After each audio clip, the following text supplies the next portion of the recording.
Vietnam piece, for not naming race, for not speaking about the ways in which this affects race, and for preaching calm, not just telling us to not riot or to not loot. I get that. That's reasonable, and I think we all agree that people shouldn't be looting and destroying property. But the idea of telling people to remain calm almost delegitimizes the very real and legitimate anger that people feel for what happened. So I want the president to come there, and I want him to speak truths and to demand justice. And that doesn't mean take sides. It means speak about the due process, speak about the way in which law enforcement has a role in this as well in terms of blame. That's what I want to hear from a sitting president. Any president. We should point out that the White House has said the president has not gone to Ferguson yet, just because that would take away from local law enforcement, take all of that away, because they would need to protect him instead of investigate and do what they're doing on the ground. Larry Elder, what do you think? Should he be there? Well, the reason this is a difficult issue for President Obama, Brooke, is because the president has spoken out of both sides of his mouth. If the country were as racist as he thinks that it is, or says that it is, he could never be elected president. I once interviewed the head of the NAACP, Kweisi Mfume, and I said, Mr. Mfume, as between the presence of white racism or the absence of black fathers, which poses the bigger threat to the black community? He said, without missing a beat, the absence of black fathers. I'm not saying that the problem of an unarmed black person being shot by a cop is not something we ought to be concerned about. But for crying out loud, nearly half of the homicides in this country are committed by black people, almost always against another black person. Chicago, 10 homicides a week last year, most of them by black people, most of them, by the way, unsolved. So let's have some perspective here. I can't get a good idea on how many numbers of blacks, unarmed blacks are killed by the police, but it appears to be the number might be maybe 2% of the total of blacks killed in a given year. I'm confused about what perspective that gives us, Larry. I don't disagree with you that we should be concerned about black-on-black violence. I think all of us are, many of us, including myself, let me just finish the thought. We organize about it, we teach about it. I'm in Chicago very regularly doing that anti-violence work. I think that matters. But that doesn't mean that we should be talking about that instead of talking about an unarmed black child with his hands in the air who was killed, who was essentially executed. And I find it mind-boggling that whenever a black child, a black teenager, a black person, man or woman, is killed by law enforcement, suddenly people feign outrage about black-on-black crime. A whole bunch of people only talk about black-on-black crime when it's not a black person killing a black person. It's when this happens. And the reason why the black community is so outraged right now is because a black child was killed like many other times, and it's being done with impunity. Law enforcement is getting off the hook. And that's what people are concerned will happen here if we don't protest. Black people go to jail for killing other black people. Black people go to jail for killing white people. But oftentimes when law enforcement is attacking black folk and killing them, there is no response. They do it with impunity, and that's what people are outraged about. And we have a right to talk about that.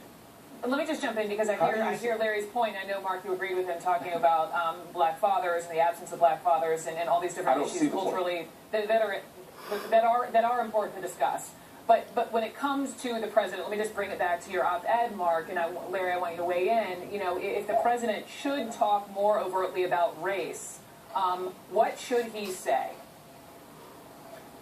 The president gave a speech in 2007 when he was Senator, Brooke, and he said that the Moses generation, the generation of Martin Luther King, had gotten us 90% of the way there. Our generation, he referred to his own generation as the Joshua generation, has to get us the rest of the 10%. Eric Holder has frequently talked about the pernicious racism in America, gave a speech a few weeks ago where he outlined what he called pernicious racism. It included things like photo voter ID, which most blacks support, different expulsion rates, which happens no matter what the school district is around the country, and he also mentioned different sentencing arrest rates when the Sentencing Commission, excuse me, he mentioned different sentencing rates when the commission has said that those different rates, and it is true that blacks are sentenced somewhat longer than whites for the same crime, but the reason are legitimate factors, including arrest records. So when you look at the racism that Obama talks about, I'm trying to figure out what exactly he's talking about that is as important as the problem of the absence of fathers in the black community. This is like a verbal tick with conservatives. Whenever a black person is treated unjustly, they say, hey, but you don't have a father. Hey, but you kill each other. As if that makes black people disposable, as though somehow black people are worthy of death. That's not what I said at all. I didn't say what you said. What I'm saying is that Larry, I'm not saying you just said that. What you just did was bring up black fathers in a conversation about an unarmed black child being killed. Michael Brown has a father. 2 days ago, I stood with Michael Brown's father and hugged him as he cried that his unarmed child was killed by a police officer. Having a father Having a father doesn't make you more or less likely to get killed by law enforcement. They don't ask for DNA reports before they shoot you. That's the problem here. And as far as racism persisting, it does, Larry. It just does. And every empirical study I'm shows asking that. you for perspective. I'm asking you for perspective. The number one preventable cause of death for young black men is homicide. The number one preventable cause for death of young white men are car accidents. I'm asking you for perspective. How often does it happen that an unarmed black is shot by a cop? And furthermore, every 28 hours. Under the every rug. 28 hours, Larry. Under the rug. Larry, every 28 hours, according to the MXGM study, a black person is killed by law enforcement vigilantes. Seven dead in Chicago alone on the weekend. Seven but dead we're not in Chicago alone. Okay. We're not having an oppression. Hold on, gentlemen. Let me pipe in because there was another shooting yesterday involving a 23-year-old African-American man, and there is something that no one is talking about when it comes to that shooting death. I want to talk about that and ask why next.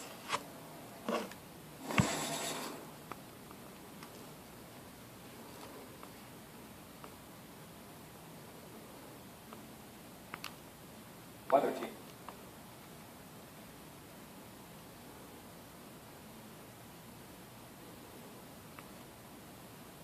Is really talking about, and this is what I want to ask you both about. There was a shooting just a couple miles from that burned down Quick Trip in Ferguson. A 23-year-old African-American man was shot and killed by police officers. Police say it was suicide by a cop. And according to police, this young man was saying, please kill me, please shoot me. I'm not questioning the suicide by cop part. What I'm wondering why no one is talking about this is the mental health of that young man. And I was talking with a friend last night who was saying, why is no one discussing mental health of young men of color in this country? And I'm wondering, Mark Lamont Hill, why? I think there are a few reasons. I think one, just as a nation, we don't talk about mental health. We mock people for going to see therapists. We call people crazy. When you look at even pop culture with the haunted house, with the psychos inside, there's this whole culture that stigmatizes mental health illness. I think also with young black men, because they're seen as being prone to violence, being prone to irrationality, because they're seen as unintelligent and often immoral, when they display behaviors that are clearly crying for help, we dismiss it as just as part of their normal everyday pathology. And then I think oftentimes within the African American community, we also stigmatize mental health issues. We tell people to take it to the church, take it to Jesus. We don't go to see therapists, even at the same rate as our white counterparts. And then on top of that, when you're in a context of racism and white supremacy, you engage more trauma. When you live in a war zone like Chicago, or in this case Ferguson, you're surrounded by death and violence and harassment, and so you have more triggers, and we need to deal with that in a very substantive way. Larry Elder, I would love to hear your voice. Before we further this, do you see how he mocks Jesus and smiles and smirks at Jesus being a resolution or a cure for, mental illness or, problems? He's making fun of the fact that, they say take it to Jesus. Okay, he undermines Christ, and this is the guy who's leading the way here. One of the guys. So, listen to Larry. Larry's a genius. Love Larry. Well, I think the media perceives Brooke racism to be a far bigger problem in America. That's why we spend so much time on people like Donald Sterling and Cliven Bundy, and before that it was Paul Ryan who said some things that were perceived to be racially intemperate. I think we've been training black people to think that racism is a bigger deal, and I think the reason that the left wants that is because of votes and power. As long as black people believe that race and racism are the major problem in America, you got that 95% monolithic black vote without which the Democratic Party cannot survive. So you have the Jessies and the Als and Debbie Wasserman Schultz and Harry Reid constantly bringing up race cards, talking about Republicans waging a war against black people and so forth. So black people... You see the guy on the other side getting housed right now. He knows it's true. He's laughing and smiling. Okay? Brain, surprise, surprise, people in Ferguson believe that the racist criminal justice system is oppressing them because Obama and Eric Holder have said statements that are giving them that impression. Are you saying... No, it is not a major problem. And there's Brooke, the double stuffing in the middle.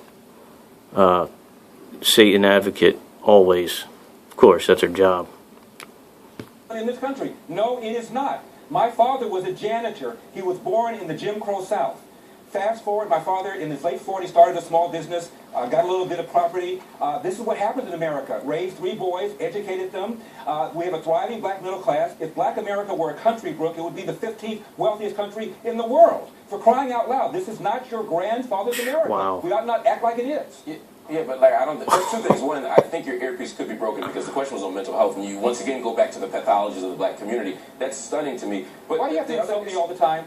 Why can't you address what I said rather than insulting me? Why is that necessary? Can we have a discussion as two black men without insulting each other? Is that possible? Can we try to do that, please? Larry, I haven't insulted you. Larry, I'm not insulting you. What I'm responding to is you said I was selling a dog whistle. Why do Republicans always use a dog whistle? I didn't say. What do you do with what I said? The merits of what I said. For a change, Lamont. I watch you all the time. You talk over people. You don't listen to the merits of what they say. You're talking over me. Like, first of all, okay, a few things. I never said dog whistle. Second, you're saying engage what you talking about. I just talked. Let me finish. I didn't. When you rewind this, you'll realize you were wrong. What I just spoke about was mental health in the black community.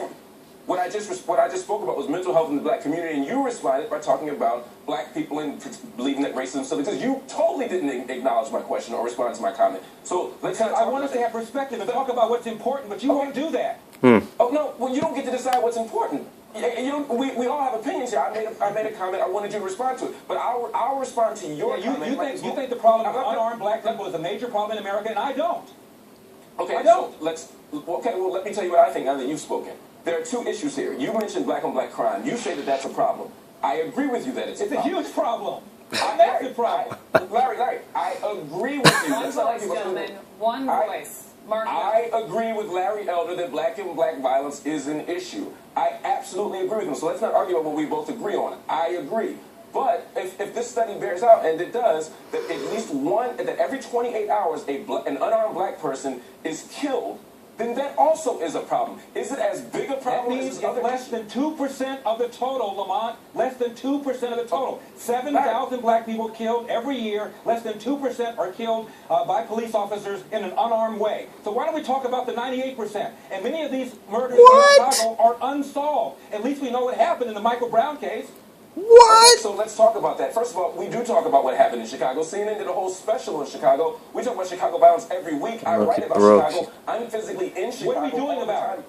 What are we doing about it? We're doing lots of things, but you can't suggest that our efforts and our energy can This is the greatest debate that they're ever going to let you see. We spend a lot of time in America trying to solve lots of problems, and we haven't solved many of them. It doesn't mean that we're not doing the work. I think that's part of the problem. But the reason we're talking about an unarmed kid right now is because one was just killed, Larry, and it's entirely reasonable when a black child is killed in the street unarmed for us to have a conversation about that without you trumping it by saying, oh, well, yeah, at least we know what happened. Okay. We don't know what happened. We don't know what happened. We do not know what happened, Larry. Stay with me another time. Know who did it, Larry Elder, Mark 75% of homicides in Chicago unsolved. Goodbye. Goodbye. Thanks.